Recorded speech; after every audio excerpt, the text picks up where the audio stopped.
Itulah kata Nabi SAW, permisalan orang-orang yang mendiamkan kemungkaran, maka mereka pun akan terkena imbas azab Allah Subhanahu wa taala. Karena kalau azab Allah itu turun, bukan hanya terkena orang-orang zalim saja, tetapi orang-orang baik pun akan terkena imbasnya. Makanya penting mengingkari sebuah kemungkaran supaya menghentikan azab Allah Subhanahu wa taala. Bismillahirrahmanirrahim.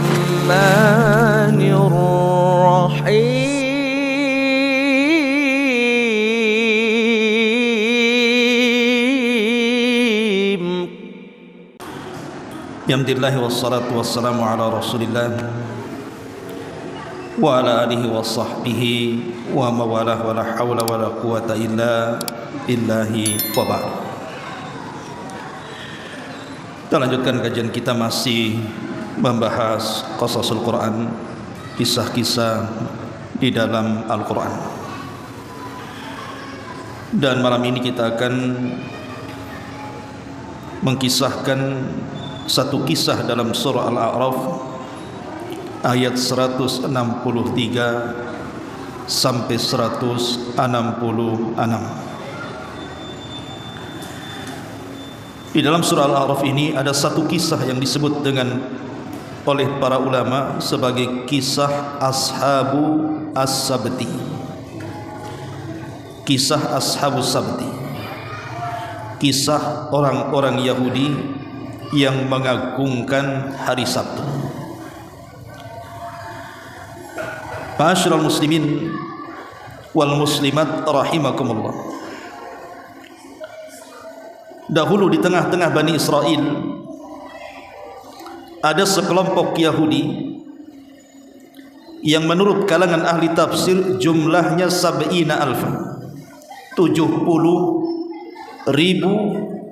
orang-orang Yahudi, dan mereka tinggal di tepian lautan. Jadi orang-orang Yahudi yang mereka tinggal di tepian lautan ini, keseharian mereka mencari ikan. Itulah penghasilan mereka setiap hari. Mereka menjadi nelayan. Dan di tengah-tengah orang-orang Yahudi itu ada undang-undang. Boleh mereka mencari ikan selain daripada hari Sabtu.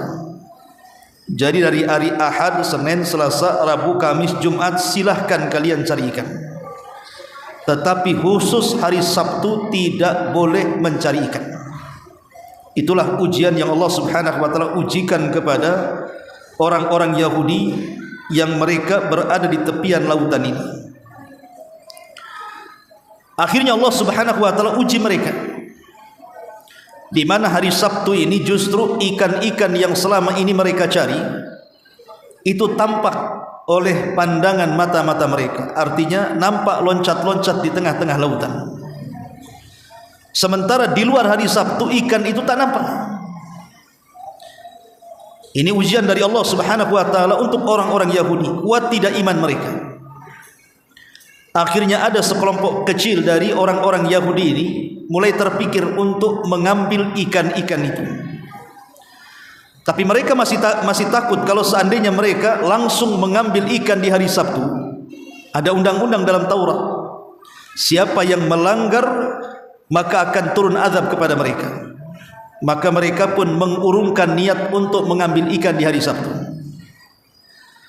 Akhirnya mereka coba membuat khilah, tipu daya, dengan cara apa?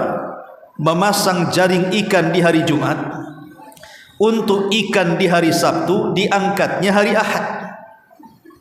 Inilah orang-orang Yahudi kerjaannya. Jadi kesannya mereka kan tidak mengambil ikan di hari Sabtu. Jadi sengaja di hari Jumat itu mereka pasang jaring. Kemana ikan mengarah mereka sudah peta tuh. Kemudian mereka sudah tahu ikan ini mengarah kemana, lari kemana. Mereka pun mulai memasang jaring di hari Jumat. Lah ketika kemudian ikan-ikan di hari Sabtu itu sudah masuk ke jaring-jaring mereka, mereka tidak mengambilnya, tapi menunggu di hari Ahad. Baru kemudian mereka mengambil ikan itu. Dan mereka pun berpesta dengan ikan itu.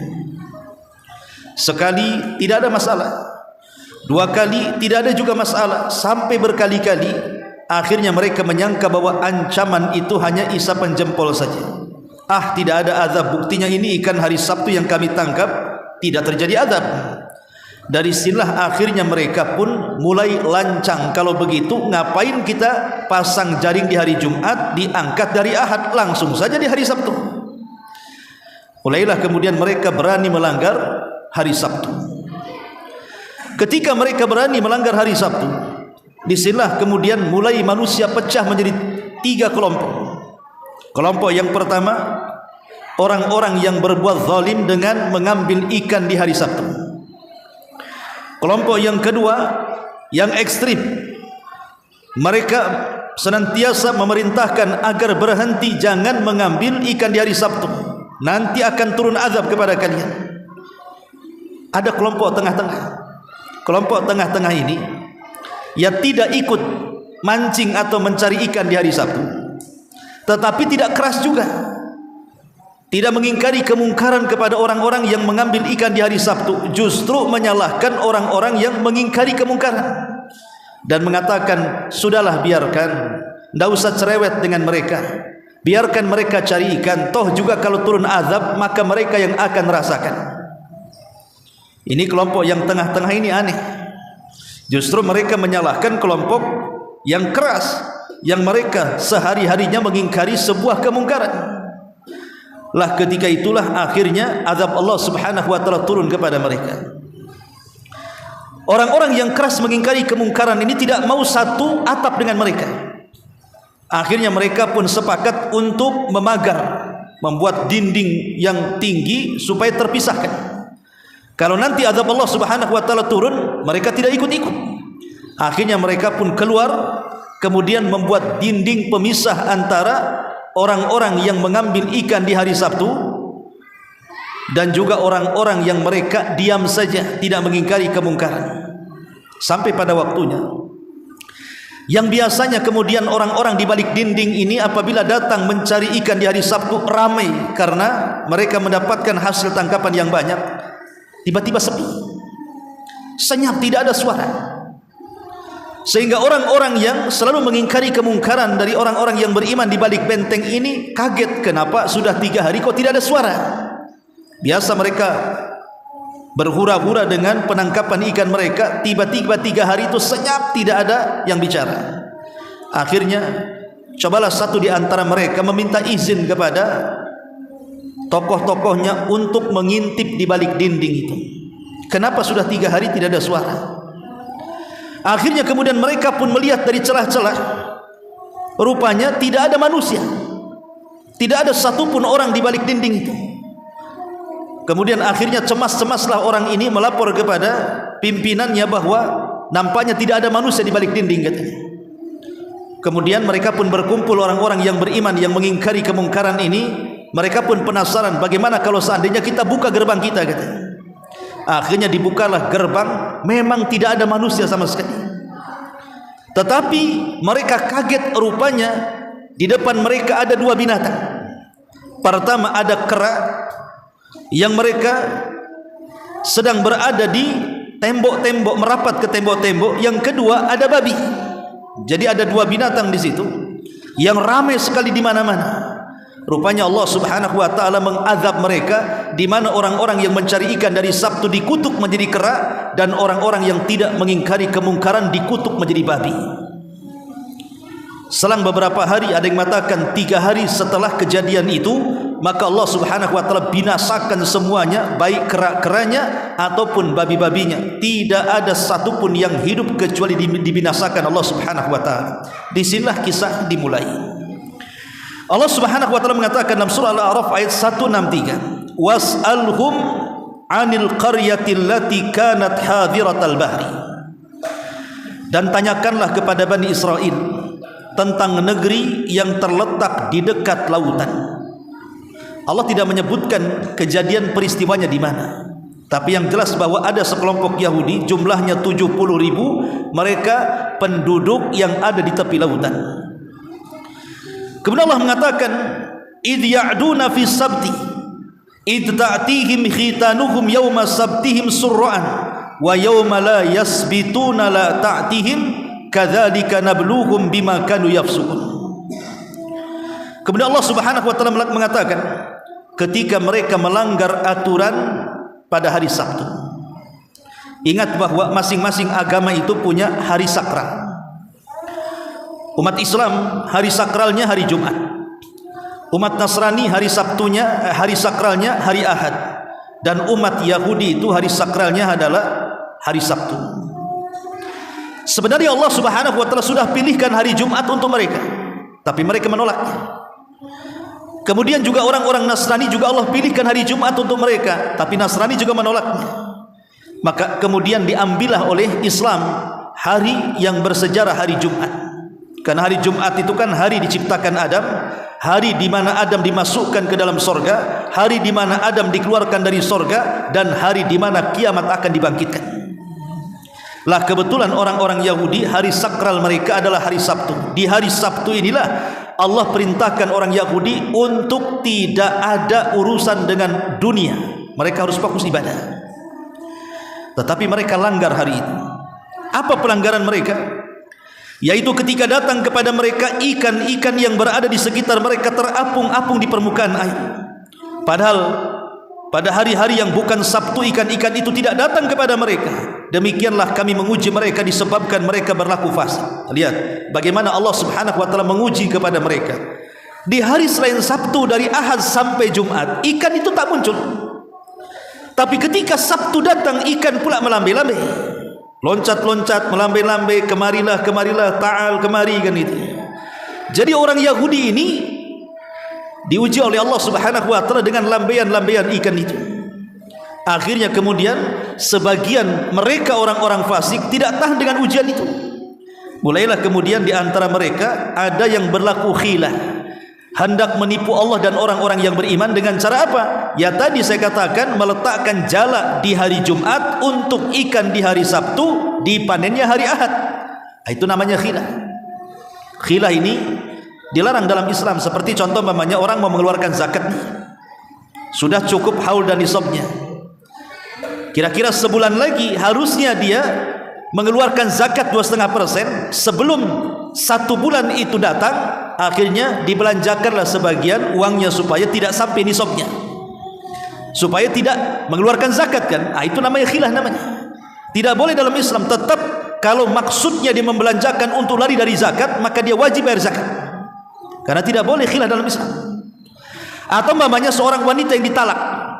Ada seorang wanita ditalak, suaminya talak 3. Otomatis kalau sudah talak 3 kan tidak bisa kembali kepada suami yang pertama. Dia harus menikah dengan laki-laki lain. Akhirnya dibuat sinetron. Dia sewa laki-laki, kemudian disuruh menikah dengan istrinya 1 malam, kemudian disuruh diceraikannya supaya bisa kembali ke suaminya yang pertama. Itu khilah, tidak boleh, tidak halal, bahkan haram selamanya. Ma'asyiral muslimin yang dimuliakan Allah Subhanahu wa taala. Lah itulah akhlaknya orang-orang Yahudi, suka membuat khilah, tipu daya kepada Allah dan orang-orang yang beriman. Kemudian Allah Subhanahu wa taala mengatakan, wa idz qalat ummatun minhum lima ta'iduna qauman Allahu muhlikuhum au mu'adzibuhum azaban syadida. Dan ingatlah ketika satu umat di antara mereka berkata, mengapa kamu menasihati kaum yang akan dibinasakan atau diazab oleh Allah Subhanahu wa taala dengan azab yang sangat keras? Jadi di sini tadi saya katakan ashabus sabti ini terpecah menjadi 3. Kelompok yang pertama, kelompok yang ngeyel, mereka akhirnya bukan hanya memasang jala di hari Jumat untuk ikan hari Sabtu dan dipanen hari Ahad, tapi betul-betul mereka nyemplung dari Sabtu. Dari sini kemudian umat terpecah menjadi 3. Yang pertama orang-orang zalim, mereka tetap kekeh mencari ikan di hari Sabtu, padahal sudah ada ancaman azab kepada mereka. Kelompok yang kedua, kelompok garis keras, mereka tetap menasihati kemungkaran. Jangan kau mengambil ikan dari Sabtu, nanti azab Allah akan turun. Bukan hanya kena kalian saja, kena kami juga katanya. Tapi ada kelompok yang ketiga. Inilah kelompok yang ketiga. Bukannya menyalahkan kepada orang yang mencari ikan di hari Sabtu, malah menyalahkan orang yang mengingkari kemungkaran dan mengatakan, mengapa kamu menasihati kaum yang akan dibinasakan dan diazab Allah dengan azab yang sangat keras? Biarkan sajalah katanya, tidak usah bising. Kalau saya boleh analogikan seperti ini, Umpamanya di masyarakat nih ada 3 kelompok, ada 3 tetangga nih. Satu, ada rumah ini kerjanya nyetel musik keras-keras, kemudian mabok-mabok lagi, kan otomatis ganggu tetangganya. Lah tetangga yang terganggu marah-marah, kemudian mengatakan kepada orang yang nyetel musik dan mabok-mabok itu, kau jangan mabok di sini, kau jangan nyetel musik, haram, tidak boleh. Ini kelompok tengah-tengah, bukannya membela kelompok yang mengingkari kemungkaran, mengatakan sudah biarkan saja, ya sudah biarkan saja. Kamu ngapain bising-bising sama orang itu? Biarkan saja dia mabok sendiri, dia nyetel musik sendiri, itu urusan dia, dosanya dengan Allah. Kan begitu di masyarakat tuh. Mesti di masyarakat itu kan ada 3 kelompok tuh. Ya. Ada kelompok yang melakukan kemaksiatan, ada kelompok yang mengingkari kemaksiatan, ada tengah-tengah yang diam saja. Yang diam saja ini justru menyalahkan yang mengingkari kemungkaran tuh. Sudah biarkan saja, tidak usah bising katanya. Nah, inilah kelompok yang tengah-tengah ini. Qalu, mereka mengatakan ma'dziratan ila rabbikum wa la'allakum yattaqun. Mereka menjawab, bukan. Ini kelompok yang keras, yang mengingkari kemungkaran menjawab, bukan begitu. Agar kami mempunyai alasan kepada Tuhan kami kelak pada hari kiamat, supaya kami ketika ditanya oleh Allah, kenapa kau tidak ingkari kemungkaran, sudah ya Rabb. Jadi supaya kami punya alasan di hadapan Allah bahwa kami sudah mengingkari kemungkaran, tapi mereka diam saja. Maka Allah Subhanahu wa taala melanjutkan firman-Nya, falamma nasu ma dzukiru bi. Maka setelah mereka melupakan apa yang diperingatkan kepada mereka, anjaynal ladzina yanhauna anisu, kami selamatkan orang-orang yang melarang orang-orang yang berbuat jahat, wa akhadnal ladzina zalamu bi'adzabin ba'isim bima kanu yafsukun, dan kami timpakan kepada orang-orang zalim siksa yang keras disebabkan mereka selalu berbuat fasik. Jadi orang-orang yang beriman yang selalu mengingkari kemungkaran tidak mau hidup dengan mereka. Ini kalau terus kami ini melihat kemungkaran dan kalian tidak berhenti dari kemungkaran, nanti azab Allah datang. Kalau sudah azab Allah datang, bukan hanya kalian yang kena, kami juga kena. Makanya Allah mengatakan wattaqu fitnatan la tusibanna alladzina zalamu minkum khassah. Takutlah fitnah, kalau sudah turun itu bukan terkena orang-orang zalim saja, tapi orang-orang baik pun terkena imbasnya. Maka orang-orang yang beriman yang mengingkari kemungkaran, langsung mereka pun memisahkan diri. Oh, kalau begitu kami tidak mungkin satu atap dengan kalian. Dari sini mereka membuat pagar, dinding yang sangat tinggi untuk memisahkan mereka dengan orang-orang zalim. Ketika kemudian mereka sudah memisahkan diri, di sini Allah katakan wa akhadnal ladzina zalamu bi'adzabin ba'isim bima kanu yafsukun. Maka kami timpakan azab kepada orang-orang yang zalim dengan azab yang sangat keras disebabkan kefasikan mereka. Dikutuk mereka menjadi kera dan dikutuk mereka menjadi babi. Adapun yang menjadi kera adalah orang-orang yang mengambil ikan di hari Sabtu. Adapun yang dikutuk menjadi babi orang-orang yang membiarkan kemungkaran. Dibiarkan kemungkaran. Ya, mereka memang tidak melakukan kemungkaran, tapi membiarkan kemungkaran. Makanya hukumannya sama, dikutuk oleh Allah Subhanahu wa taala. Makanya Allah mengatakan falamma atau amma nuhu anhu qulna lakum kunu qiradatan khasiin.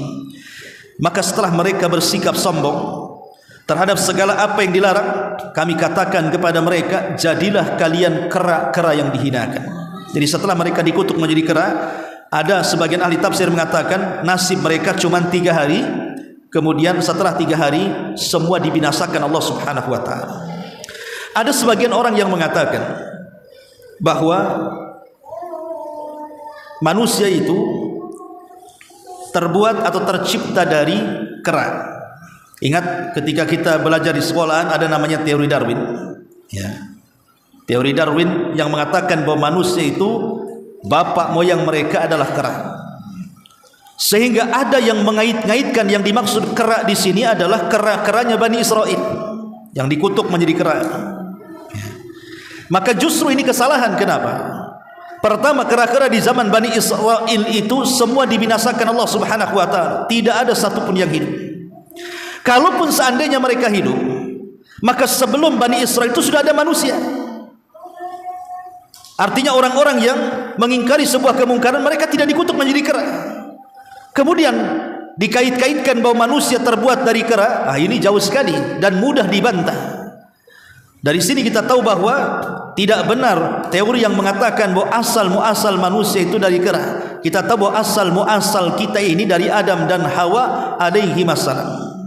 Dan di sini ada satu faedah yang besar, bahwa jangan pernah membiarkan sebuah kemungkaran itu didiamkan.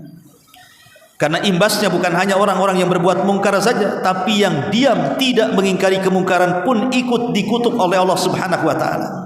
Makanya kata Nabi SAW, permisalan orang yang membiarkan kemungkaran itu seperti kapal lantai 2. Ada kapal lantai 2. Lantai pertama dihuni manusia, lantai kedua juga dihuni manusia. Orang-orang yang ada di bawah kalau minta air kan mereka tertutup, sementara di lantai atas kan terbuka. Jadi kalau orang-orang yang di bawah minta air, mereka naik ke atas, kemudian nanti dari atas ini mereka akan ambilkan air dari sungai, kemudian akan diberikan kepada orang-orang yang berada di lantai bawah. Begitu setiap harinya.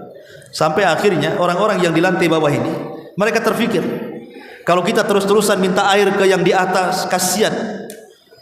Bagaimana kalau seandainya kita lubangi saja kapal ini, kita langsung ambil dari dasar air. Kalau kita lubangi kan keluar tuh airnya, kita tidak perlu lagi repot-repot minta ke yang di atas.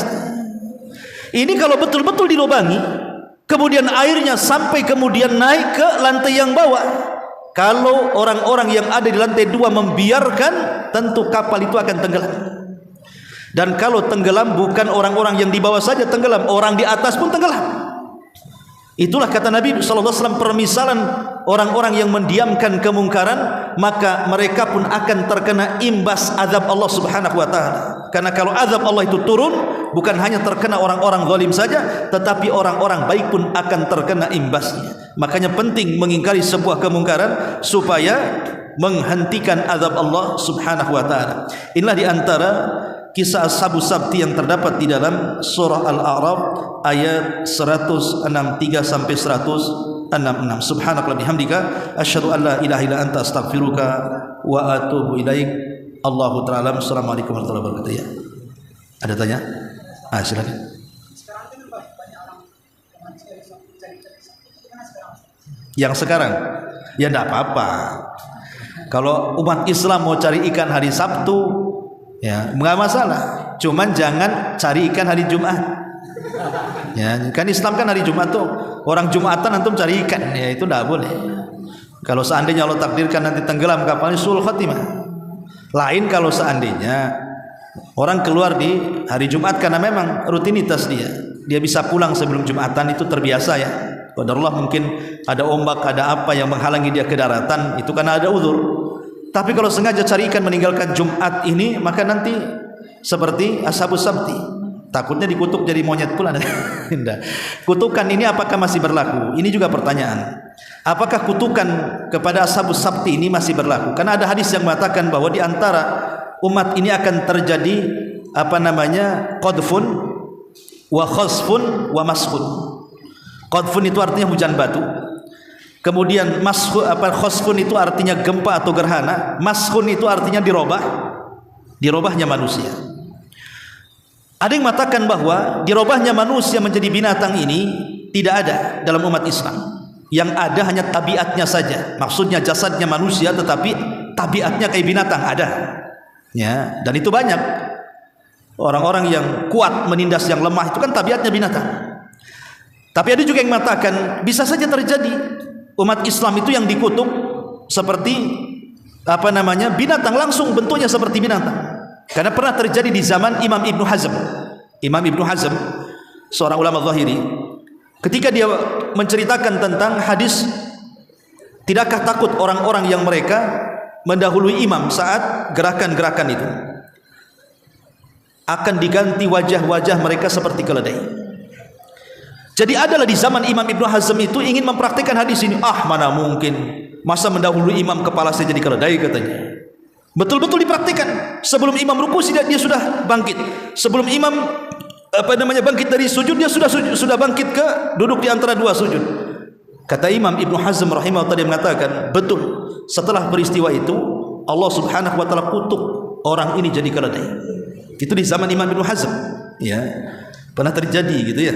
Jadi ada yang mengatakan bahwa kutukan manusia jadi binatang itu hanya terjadi di zaman Bani Israel, tapi ada juga sebagian para ulama bisa saja terjadi karena ada penukilan dari Al-Imam Ibnu Hazm tentang orang yang kemudian dirubah mukanya jadi keledai gara-gara ingin menyelisih hadis Nabi sallallahu alaihi wasallam.